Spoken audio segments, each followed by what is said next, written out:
Coming up tonight on News Center Now, we hear from a mother who says her child was poisoned by lead and what cities are doing about the problem. And a convicted killer died last week. He may have been the only person, though, who had the answers in this mysterious cold case. And people love to do activities with their pets, but one person takes their peculiar pet to the extreme. This is News Center Now.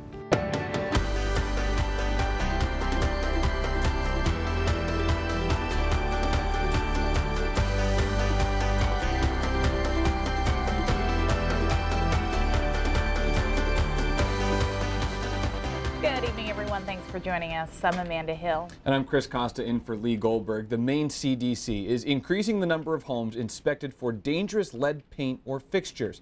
Children are one of the most at-risk groups for lead poisoning.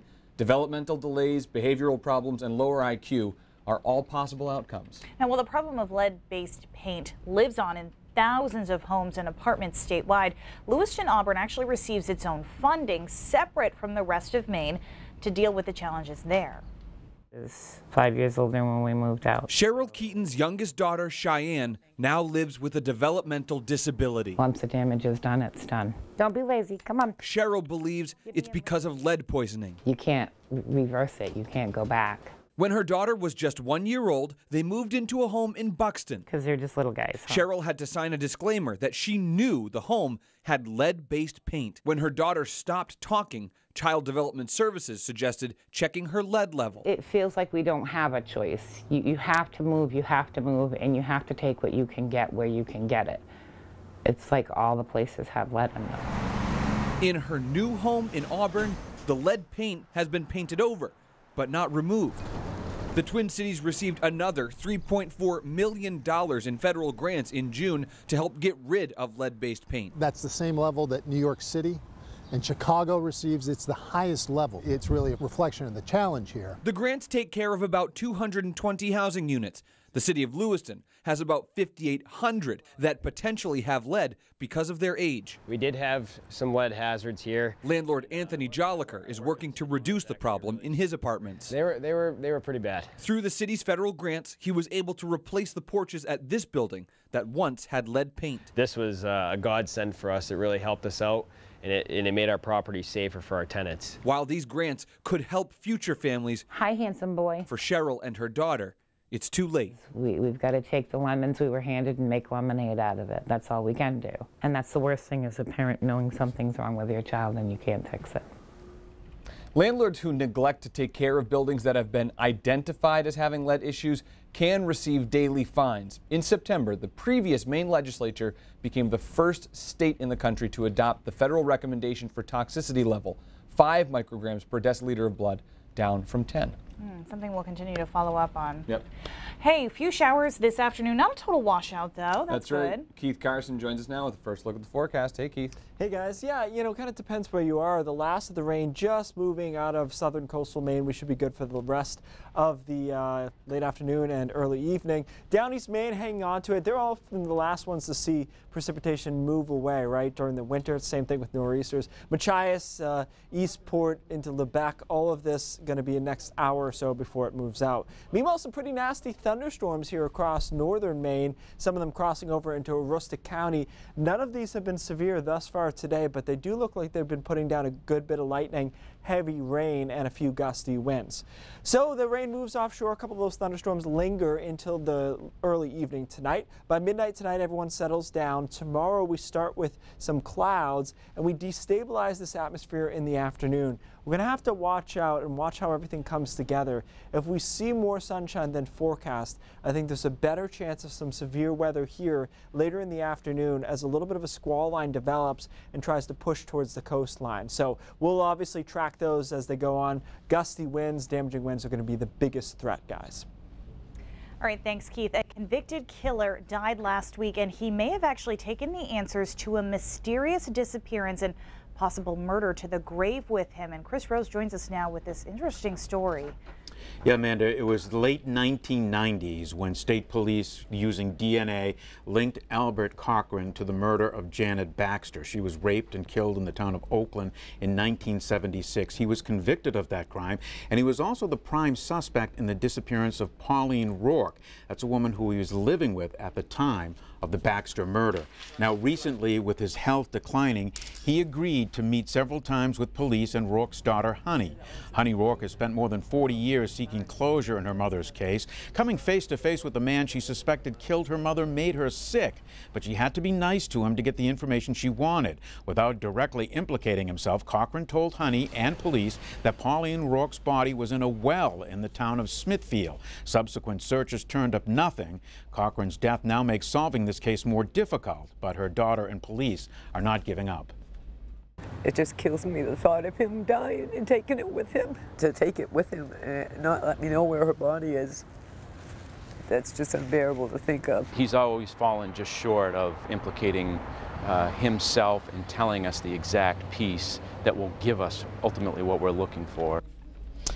Now, the last thing that Cochran left investigators and Honey with was that Pauline Rourke's body could be found in a well that had slate on top of it or in it next to a dilapidated barn at a location where he stole 2 wagon wheels back in the year 1976. That property could possibly be in the town of Smithfield, but Amanda, he also spent time in Oakland and Fairfield.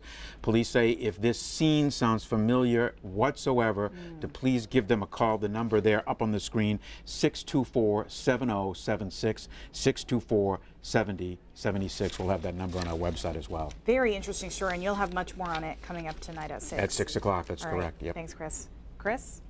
All right, Amanda and Chris, thanks so much. A water taxi driver says Casco Bay ferry lines are hounding him. He claims it's because he tried to provide a service the ferry company cannot. As Katie Bavoso shows us, their disagreement may lead to new rules on the water. Not too bad. How about you? Greg Bergman runs Atlantic Water Taxi, delivering people and sometimes goods to the islands. Until he got this, a cease and desist order from Casco Bay Lines after a last-minute lumber delivery in June. He needed to have the wood brought out so that he wouldn't have 4 guys standing around for the next 4 or 5 hours. So in that case, it was just something that Casco Bay Lines couldn't do. Now he feels bullied. The freight that I did bring over is stuff that water taxis have typically brought over to the islands. But I've been singled out, it appears, because I built a boat that looks like it can carry a bit of cargo. Casco Bay Line says that Bergman is conducting unlawful, unscheduled freight deliveries and without approval from the Public Utilities Commission. The ferry service has held a monopoly on freight deliveries to the islands since they started in 1981 as a semi-municipal service. Without it, the company says it would crumble. We're the lifeline to the islands. Because we make money only for 3 or 4 months a year, we really rely on that revenue to carry us through the rest of the year so we can serve the islands. Around the same time Bergman got the letter, the PUC started reviewing the statute, and they found a problem. We haven't looked at that rule since 2000. It was brought to our attention by the Atlantic Water Taxi company that there may be a legal issue related to how we evaluate who can and can't transport unscheduled freight. Now, the PUC will review the legislation and come up with a revised set of rules, hopefully clear to everyone in the Bay. In Portland, Katie Bavoso, News Center. Bergman has since sent the PUC an application to be able to offer same-day freight service deliveries to the island communities. The commission is now looking it over. Because this is now an open case, the PUC could not go into specifics about which parts of the legislation will be scrutinized or changed, but the spokesperson did say the commission will accept public comment and hold special review meetings to determine the best course of action. All right, are you one of the many who got a little sunburnt over the holiday? Aloe vera, adequate moisturization, and cold compresses feel pretty good. We've heard of those remedies, but what about olive oil, vinegar, or butter? We verify those at-home sunburn treatments right after the break. And they say dog is a man's best friend, but one woman from Maine takes her chicken everywhere. Meet her when Now returns. All right, we didn't see a ton of sun today, but that's usually when a lot of those sunburns happen. It's kind of sneaky. Yeah. The clouds are out, but those UVB, UVA rays still coming through. Now, there are a number of home remedies for sunburns, including some pretty weird stuff, from spreading butter on the burn to vinegar. But do these treatments work? To verify, we spoke with a nurse practitioner from Intermed and an emergency room physician's assistant where treatment for bad burns often happens. Vinegar. Vinegar? Do you put vinegar on a sunburn? No, but I've heard of it being vinegar, yeah. There are wise tales for everything, including the treatment of a sunburn. It stings a little. I would think so. Yeah. And then the olive oil, mustn't forget that one. Oh, see, I hadn't heard that one yet. Being Italian, you hear about it. But do they work? We went to Intermed to speak with nurse practitioner Molly Brown. Olive oil, not really any data behind that, and I think generally you want to avoid thick, coily treatments for sunburn. You take the tea bag, you squeeze it out, and you put it like on the burns. It's somehow supposed to soothe it.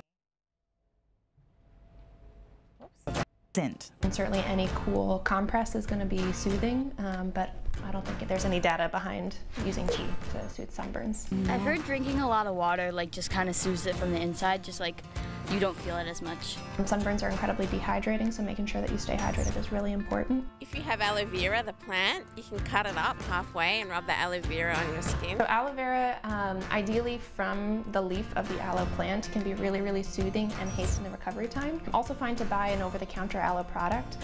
Would recommend you stay away from ones with the lidocaine or numbing medications within it because that can lengthen the healing time, but aloe on its own is absolutely a great treatment for sunburns. And just staying, well moisturized, so yeah. Yeah, Perfect. and I'm a professional, so it's legit. Wait, another expert? I'm a PA in the ER at Maine Med. Kamara Jeb agrees with our nurse practitioner that while most of the home remedies won't necessarily hurt, it's best to stick with what's been proven to work. Aloe vera, adequate moisturization, and cold compresses feel pretty good. Okay, so we're getting some input here on Facebook. Both Sherry and Emily say they do the vinegar, and the vinegar actually takes some of the sting out. Huh. That's not what I would have expected. I wouldn't think so either. Hillary says aloe vera plant mixed with some coconut oil. Oh. So aloe vera is one we hear a lot, but I had not heard Right. coconut oil either. And they were saying aloe vera is the way to go on that. Yeah, and Donna actually does aloe vera wipes, which I didn't even know existed. She carries them with her. That's smart. That's convenient. Great Cool. thinking, yeah. Speaking of convenient, it's now so easy to make an online purchase and have it delivered right to your door. Sometimes a little too easy, especially when you may have had too much to drink.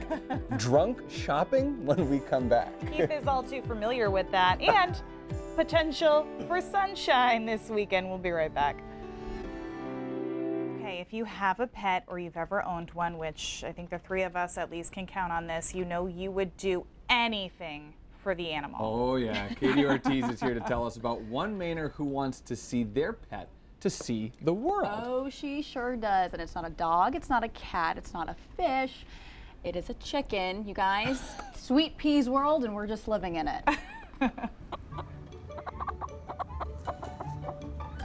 I get looks all the time. I kind of feel like people kind of look at me and then they walk up and they're like, what are you doing with a chicken?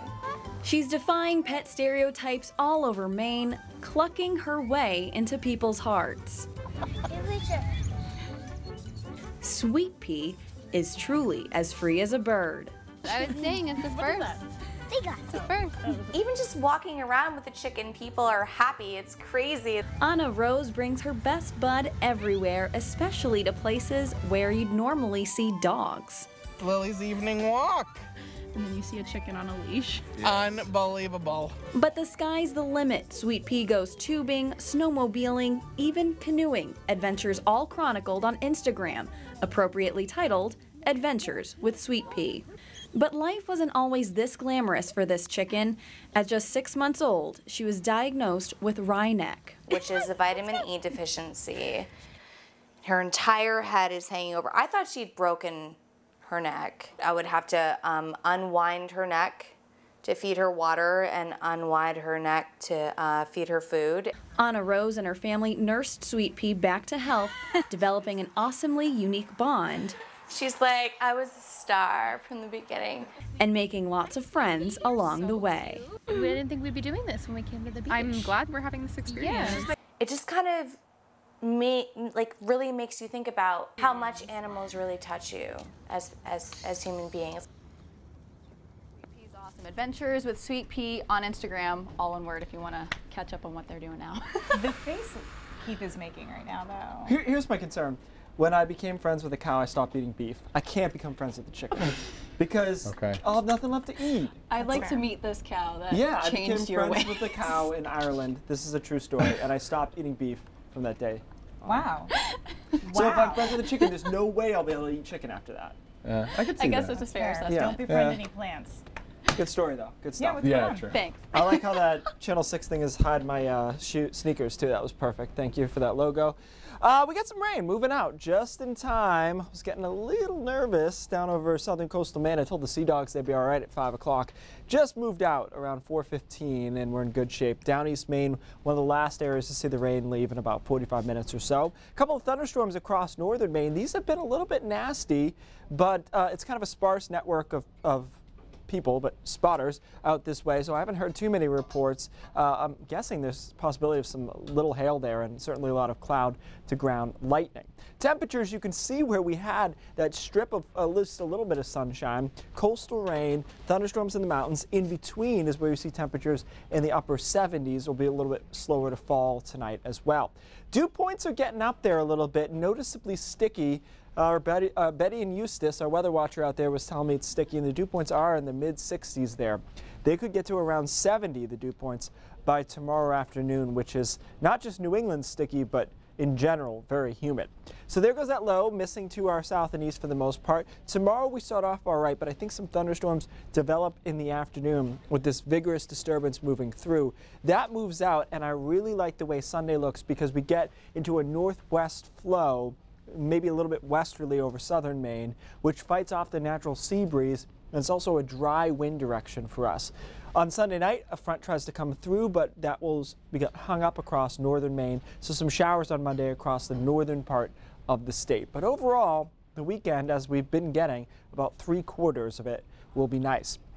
So here we are with some showers winding down through tonight. Tomorrow morning we start with some clouds and then watch these thunderstorms. If we get too much destabilizing sunshine in the middle part of the day, these thunderstorms will be extra vigorous. So we'll have to watch these for the possibility of strong straight line winds, and they could go severe later in the afternoon. By the evening though, we clear out and then we're in good shape for Sunday. Again, natural sea breeze being fought off during the day. I could see upper 70s, low 80s, and the humidity will be down compared to Saturday. All right, here's our severe risk. Technically considered marginal, but marginal in the Storm Prediction Center world is meaning that there's at least a chance of some strong to severe storms through tomorrow afternoon. We'll keep an eye on those, obviously, and keep you updated if they get a little bit too nasty. Sunday's great. We kind of go off and on through the rest of next week. It's certainly not a bad week. Some showers in the afternoon on Tuesday, beautiful Wednesday, back to showers on Thursday, nice on Friday. So we're kind of alternating days, which is probably for the better because if we kept in this kind of pattern too long, we'd be back where we're end of last summer, which was severe drought. Right. So to get a little rain in is probably going to be a positive. And I'm trying to grow my grass on my front lawn, so it's like I've got most of it is really growing in. I'm really excited about it, so I need the rain. Your dad level is high right now. Yeah, I like it. Big time. Yeah. Even not as a dad. I know. That's true. Yeah. You don't have to be a dad to be a dad.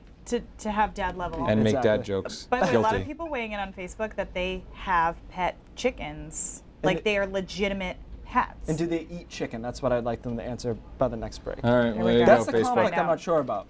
Yeah. That's a tough conflict. Well, anyway, all with all this rain, sounds like it could have a chance to stay inside a little bit throughout the week. And with that comes bad choices. Anyone who's ever had too much to drink can say that they may have done some embarrassing things. Yeah, but sometimes you regret more than just a hangover the next morning. More Americans are having buyer's regret the next day. With just the click of a button, we can have just about anything delivered to our doorstep. America's developing a bad habit of impulse buying, and it's eating into our budgets. Liz McLaughlin shows us how to avoid overspending while drunk shopping. A lot of the big retailers' apps. Online shopping is getting easier. So Poshmark and Etsy. Maybe too easy. Especially with, 1 or 2 day shipping. The convenience of apps, mobile wallets, and one-click ordering could be enablers for impulsive spending. And a couple of drinks can make that buy button even more enticing. It turns out this is pretty common. About 1 in 3 Americans have shopped under the influence, and it's largely because it's so easy to do from your phone. Turns out mixing boozy browsing and quick-click ordering is an expensive cocktail. The average price tag of these drunk shopping sprees is over $200, according to the Finder.com survey. Clothing and shoes are the most popular impulse items, followed by gambling. But there are some tips to prevent those tipsy purchases. The first thing I would suggest is to take any shopping apps off your phone. They can really make shopping easy and fun, but it also leads to trouble if you want to stick to a tight budget. Try downloading an app like Freedom instead, which lets you limit shopping sites after midnight. Disabling one-click ordering or deleting stored credit card information can also help. And you won't have those expenditures that could be even worse than a hangover the next morning. But if you do sip and shop, check out the return policy. The walk of shame to the post office might be worth it. Liz McLaughlin, NBC News. Oh, the walk of shame. Tech-savvy millennials are the most prone to this practice, probably not surprising, with almost 40% admitting to shopping under the influence. Gen Xers came in second at 36%, and baby boomers are more restrained at just 18%. Oh, my dad refuses to do a credit card online, so well, I get it. There's benefits to that for your security, seriously. Hey, we asked some of you to share your drunk shopping purchases, and Kendra says she's done this a few times, but she's actually gotten some pretty amazing deals, like an $8 graduation dress. Well done. Now, this post is not from one of our viewers. We found it with the hashtag drunk shopping, but we had to show it to you. Alpacas. Someone apparently bought 2 alpacas while drunk. We don't really know where this is, but there may be some questionable life choices here. I don't know. I'm with that. I agree with that. We'll be right back.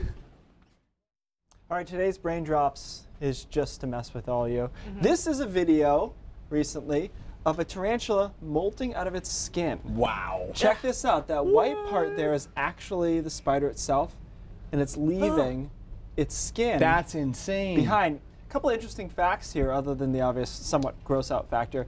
Male tarantulas do this a few times, and then when they reach their max size, which this one has, they won't ever molt again. Wow. The females, though, actually molt throughout their entire life. So it depends on whether it's a male or female, but they're basically doing it at this phase because they're growing out of their skin. And unlike humans, they don't produce more that becomes elastic. They have to get a new shell. So exoskeleton? Yes. Cool. I don't know, I love it. She couldn't watch the entire thing. Not so cool. He liked it. At least they give me a heads up. Thanks for joining us. News Center at 5:30 starts right now.